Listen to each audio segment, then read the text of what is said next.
World war to के बाद बहुत सारी इकोनॉमिक कंडीशंस जो है कंट्रीज़ की ख़राब हुई थी। और उसके बाद जो है सभी कंट्रीज़ उस इकोनॉमिक कंडीशन को इम्प्रूव करने के लिए लग गई थी, जहाँ पे क्या कर रही थी कंट्रीज़ कि वो एक्सपोर्ट पे तो सब्सिडीज़ दे रही थी, यानी कि जब अपनी कंट्री से बाहर किसी कंट्री में सामान जाना हो तो वहाँ पे वो सब्सिडी दे रही थी, लेकिन इम्पोर्ट यानी दूसरी कंट्री से अपने यहाँ सामान आता था उस पर जो है वो बैरियर्स लगा दे रही थी, टैरिफ लगा दे रही थी, जिससे कि उनकी इकोनॉमिक कंडीशन सही हो। भाई बाहर की करेंसी हमारे यहाँ आएगी तो हमारी इकोनॉमिक कंडीशन सही होगी, और हमारी करेंसी बाहर चली जाएगी तो हमारी इकोनॉमिक कंडीशन खराब रहेगी, नहीं उतनी अच्छी डेवलप होगी। तो इस वजह से क्या होता था कि एक्सपोर्ट पे जो है सब्सिडी देती थी कंट्री, और इंपोर्ट पे जो है वो टैरिफ लगा देते थे, बैरियर्स लगा देते थे।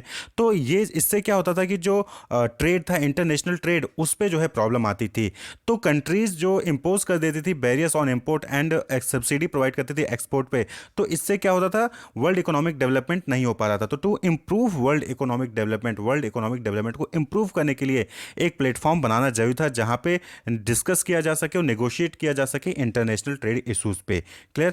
तो यहाँ पे जो है 1947 में 23 कंट्रीज वो जेनेवा में उन्हें मिला, जिसको हम फर्स्ट राउंड भी कहते हैं। तो जेनेवा में पहला राउंड हुआ, 23 कंट्री के बीच में मीटिंग हुई। कहाँ पे? जेनेवा में। किस पे डिस्कस किया गया? For free flow of international trade, यानी कि इंटरनेशनल ट्रेड यानी कि आराम से इंपोर्ट एक्सपोर्ट किया जा सके, उस पर जो रेस्ट्रिक्शंस लग रही हैं, बैरियर्स लग रहे हैं, वो ना लगें। तो 1947 में इस पे जो है 23 कंट्री के बीच में जेनेवा में पहली बार इस पे मीटिंग हुई। तो on 1 January 1948 GATT was established, और यहाँ पे कितने लोग थे?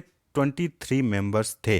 तो 1948 फर्स्ट जन को GATT, जो आप general agreement on tariff and trade कहते हैं, ये जो है इस्टेब्लिश हुआ। 23 मेंबर जो उन्होंने मीटिंग में फर्स्ट राउंड में मीटिंग में पार्टिसिपेट किया था, उनके अकॉर्डिंग ये GATT स्टेब्लिश हुआ। तो इन GATT trade negotiation rounds where held. यहाँ पे क्या था? 7 राउंड हेल्ड हुए थे ट्रेड नेगोशिएशन रिलेटेड, और खासकर यहाँ पे जो नेगोशिएशन होता था वो किस पे होता था? गुड्स के ऊपर, यानी कि export of goods and import of goods. तो इसके ऊपर जो है यहाँ पे मीटिंग्स होती थी। 7 राउंड हुए थे 19 इसके इस्टेब्लिशमेंट से लेकर। वहीं पे जब 8th राउंड हुआ, तो 8th राउंड जो है वो 1986 से 1994 तक जो है कंडक्ट किया गया उरुग्वे में। तो ये उरुग्वे क्या है? साउथ अमेरिका में एक शहर है। तो वहाँ पे जो है 1986 से 1994 तक GATT का जो है 8th राउंड कंडक्ट कराया गया।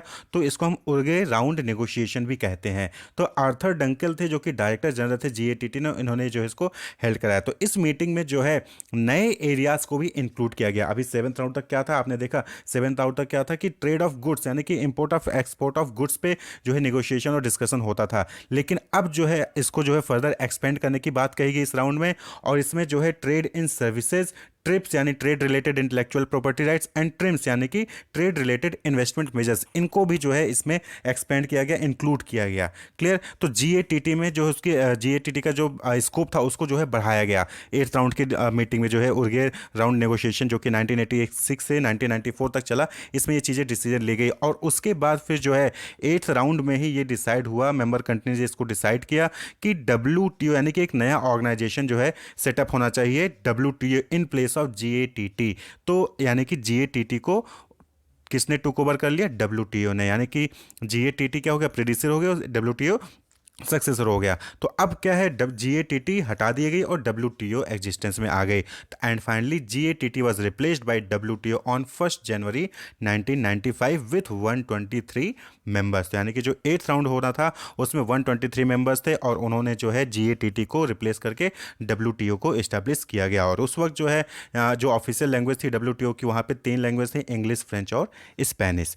तो ये पूरी हिस्ट्री थी GATT या फिर WTO की। तो यहाँ पे हुआ क्या कि वर्ल्ड वॉर टू के बाद जो है सभी कंट्रीज अपनी इकोनॉमी को डेवलप करना चाह रही थी, तो वो एक्सपोर्ट पे जो है सब्सिडी प्रोवाइड कर रही थी, छूट दे रही थी, लेकिन इंपोर्ट पे जो है सब्सिडी बैरियर्स लगा दे रही थी, टैरिफ लगा दे रही थी। तो इससे क्या होता था? वर्ल्ड इकोनॉमिक डेवलपमेंट नहीं हो पा रहा था, इंटरनेशनल ट्रेड इशूज आ रहे थे। तो इसको सॉल्व करने के लिए 1947 में 23 कंट्री की मीटिंग हुई जेनेवा में, ठीक है, जिसको हम पहला राउंड मीटिंग कहते हैं 1947 में। वहीं पे फिर GATT यानी कि general agreement on tariff and trade की जो है इस्टेब्लिशमेंट हुई 1948 1 जनवरी से जो ये स्टार्ट हुआ काम करना। 23 मेंबर थे उस वक्त। फिर धीरे धीरे इसमें इंप्रूवमेंट हुआ, 7 राउंड हुए। 7 राउंड तक जो है इसमें टैरिफ इन गुड्स यानी कि गुड्स एक्सपोर्ट और गुड्स इंपोर्ट पे ही जो है यहाँ पे डिस्कशंस होते रहे। फिर 8th राउंड कंडक्ट कराया गया, जहाँ पे मेंबर कंट्रीज जो थी वो 1986 से 1994 तक उरुग्वे में जो है इन्होंने अपनी मीटिंग कंडक्ट की। और उस वक्त जो है डायरेक्टर जनरल थे जीएटीटी के आर्थर डंकल। तो जहाँ पे इसके स्कोप को बढ़ाया गया जीएटीटी में, यानी कि सिर्फ टैरिफ ट्रेड इन गुड्स में ही नहीं बल्कि ट्रेड इन सर्विस, ट्रिप्स और ट्रिम्स को भी जो है यहाँ पे इंक्लूड किया गया।